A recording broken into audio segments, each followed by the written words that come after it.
वृद्धाश्रमांची संख्या किती वाढली. कधीतरी एखाद्या वृद्धाश्रमाला भेट द्या. अनेक म्हातारी वृद्ध जोडपी खितपत पडलेली दिसतील तुम्हाला तिथं. सहज प्रश्न विचारा एखाद्या म्हाताऱ्या जोडप्याला, तुमची पोरं काय करतात. ते म्हातारा जोडपं उत्तर देईल, माझा पोरगा डॉक्टर आहे, माझा पोरगा इंजिनियर आहे, माझा पोरगा वकील आहे, माझा पोरगा प्राध्यापक आहे. पण त्या वृद्धाश्रमात खितपत पडलेलं एकही वृद्ध जोडपं तुम्हाला असं नाही म्हणणार माझा पोरगा अडाणी शेतकरी आहे. कारण अडाण्या शेत करायचे आईबाप कधीच वृद्धाश्रमात पोहोचत नाहीत, ही वस्तुस्थिती आहे. कुणाचे पोहोचतात मग? शिकल्या सवरलेल्यांचे. मग आम्ही काय घेतले शिक्षण हे, काय घेतले संस्कार हे. आणि मग जी पोरं आई बापांना सांभाळू शकत नाहीत ती पोरं समाज काय सांभाळणार. जी पोरं आई बापासाठी जगू शकत नाही ती पोरं समाजासाठी काय जगणार. परवा विद्यापीठांच्या कुलगुरूंच्या मुलाखती झाल्या. राष्ट्रपती एपीजे अब्दुल कलाम आणि शास्त्रज्ञ रघुनाथ माशेलकर त्या निवड समितीत होते. एक एक उमेदवार येत होता, कुलगुरू व्हायचं होतं त्यांना. आणि एपीजे अब्दुल कलाम प्रत्येक उमेदवाराला एकच प्रश्न विचारित होते, तुमचे आई वडील काय करतात. कुलगुरू व्हायला आलेल्या प्रत्येक उमेदवाराला एकच प्रश्न, तुमचे आई वडील काय करतात. माशेलकरांना काही कळेना, नियुक्ती करायचंय कुलगुरू पदासाठी आणि प्रश्न काय विचारताय तर तुमचे आई वडील काय करतात. शेवटी माशेलकरांनी विचारलं एपीजे अब्दुल कलामांना, अहो कुलगुरू पदाची निवड आहे, प्रशासनातलं काही विचारा, शैक्षणिक क्षेत्रातलं काही विचारा.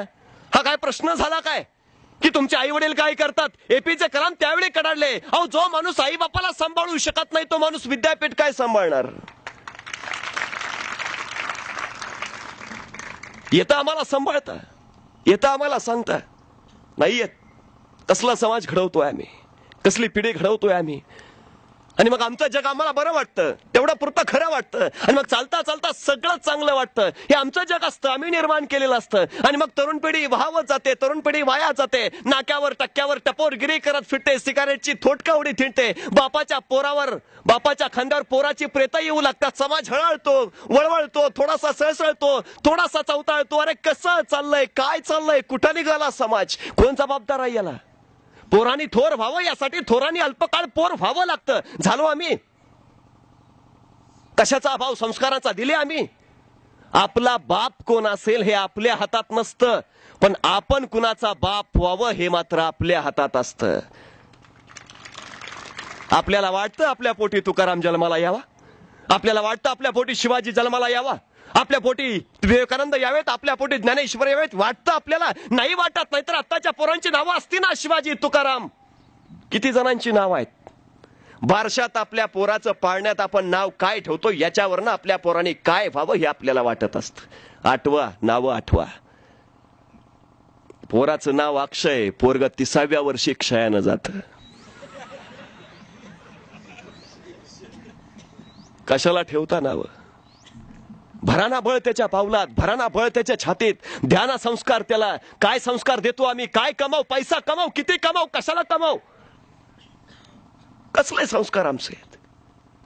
मग समाज समाज समाज एका वेगळ्या उंचीवर, वेगळ्या पातळीवर, वेगळ्या वळणावर काहीतरी केलं पाहिजे, ढवळलं पाहिजे. सगळ्यांना वाटतं काळजातली उर्मी खळबळती, अरे घडलं पाहिजे रे, बदलला पाहिजे समाज, सगळं चांगलं झालं पाहिजे. एखादा ज्ञानेश्वर उभा राहिला पाहिजे, हे विश्वाचे माझे घर म्हणणारा, विश्वाची काळजी वाहणारा. एखादा विवेकानंद पुन्हा आला पाहिजे, अमेरिकेमध्ये जाऊन बंधू भगिनींना साथ घालणारा. पुन्हा एकदा भारत पेटला पाहिजे धर्म संस्कृतीच्या विचाराने. एखादे कर्मवीर पुन्हा आले पाहिजेत, शेताच्या बांध्यावर गुजराण करणाऱ्या शेतकऱ्याच्या पोराला मेडिकलला पाठवण्यासाठी. एखादे फुले पुन्हा आले पाहिजेत, एखादे सावरकर पुन्हा आले पाहिजेत, आले पाहिजेत. आम्ही काय करतो, सगळं यांनी करावं.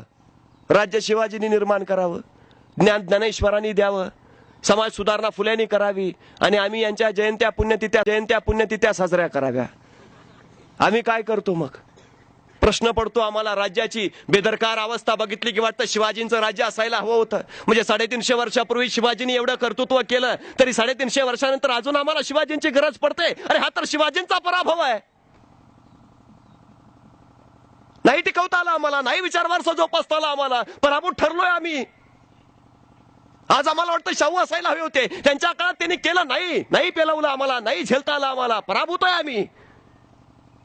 अरे आमच्या घरात शिवाजींचे फोटो, आमच्या घरात शिवाजींचे पुतळे, किती विचार घेतला आम्ही. घरात फोटो लावले, पुतळे लावले, किती विचार घेतला शिवाजींचा आम्ही. विचार घेतला शून्य. घरात फोटो पुतळे एवढ्यासाठी की येणारा जाणाऱ्याला कळावं आम्ही 96 कुळी मराठा आहे. आमच्या घरात आंबेडकरांचे फोटो आहेत, किती घेतला विचार आम्ही? विचार शून्य. आंबेडकरांचा फोटो एवढ्यासाठी की आम्ही सुधारलेले बौद्ध आहे, कळावं येणाऱ्या जाणाऱ्याला. आमच्या घरात फुलांचे फोटो आहेत, किती घेतला विचार फुलांचा आम्ही? किती घेतले समतेचे वारसदार आम्ही? विचार घेतला शून्य. घरात फोटो एवढ्यासाठी की येणाऱ्या जाणाऱ्याला कळावं आम्ही पुढारलेले माळे आहे. अरे या महापुरुषांच्या मोठेपणाचा वापर आम्ही आमची मोठेपणा वाढवण्यासाठी करून घ्यायला लागलो. यांच्या पुढे दिवे कुणी लावायचे याच्यावर आम्ही वाद घालायला लागलो. आम्ही काय दिवे लावणार? कसा समाज बदलवणार? समाज परिवर्तनाच्या अनेक चळवळी आल्या महाराष्ट्रामध्ये, सगळ्यात यशस्वी झाल्या असं मला नाही म्हणता येत. याचं कारण एक आहे की आम्ही सरसकट समाज बदलण्याच्या पाठीमागे लागलो. पण समाज ज्या माणसापासून बदललाय ना, त्या माणसाला बदलण्याचा प्रयत्न मात्र नाही कुणी केला. समाज ज्या समूहाने ज्या मनाने बनला ना, त्या मनाचं परिवर्तन करायचं नाही कुणी प्रयत्न केला. कारण जग चांगलं झालंय म्हटल्यावर बाकीचं जग चांगलं झालंय, आपल्यापुरतं आहे ते ठीक आहे. समाजाचं नाव घेतला ना की तुम्ही बाजूला निघता. आपली जबाबदारी दुसऱ्यावर ढकलता येते. मी नेहमी सांगतो, खेळात उतरायचंय ना, सांघिक खेळात कधी उतरू नका, वैयक्तिक खेळात उतरा. कारण सांघिक खेळामध्ये जबाबदारी दुसऱ्यावर ढकलता येते. पराभवाचं कारण दुसऱ्याच्या डोक्यावर लादता येतं. तो तसा खेळला म्हणून हारलो, नाही तर काय होतं?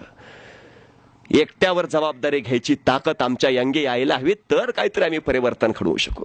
आणि सगळ्यात महत्वाची गोष्ट, सेवेच्या भानगडीत लागूच नका. सेवा टेम्पररी असते, तात्पुरती असते, ती कायमस्वरूपी कधीच नसते. करायचं असेल तर परिवर्तन करा, कारण परिवर्तन कायमस्वरूपी असतं. शेतकऱ्यांची कर्ज माफ करणं ही सेवा झाली, पण या देशातल्या शेतकऱ्यांना कर्ज मागायची पाळीच येऊ नये अशी परिस्थिती निर्माण करणं हे परिवर्तन झालं. भिकाऱ्याला भीक देणं ही सेवा झाली, पण या देशातल्या नागरिकाला भीक मागायची पाळीच येऊ नये अशी परिस्थिती निर्माण करणं हे परिवर्तन झालं. 1 रुपया झुणका भाकर केंद्र सेवा झाली, पण या देशातल्या नागरिकाला 1 रुपयाचं अन्न खायची पाळीच येऊ नये अशी परिस्थिती निर्माण करणं हे परिवर्तन झालंय. कारण भिकाऱ्याला आज आम्ही पैसे देऊ याचा अर्थ त्याची भिकमंगी अवस्था संपणार आहे असं नाही, तो उद्या हात पसरणारच आहे. मग तुम्ही आजच्या दिवसापुरतं कशाला करता?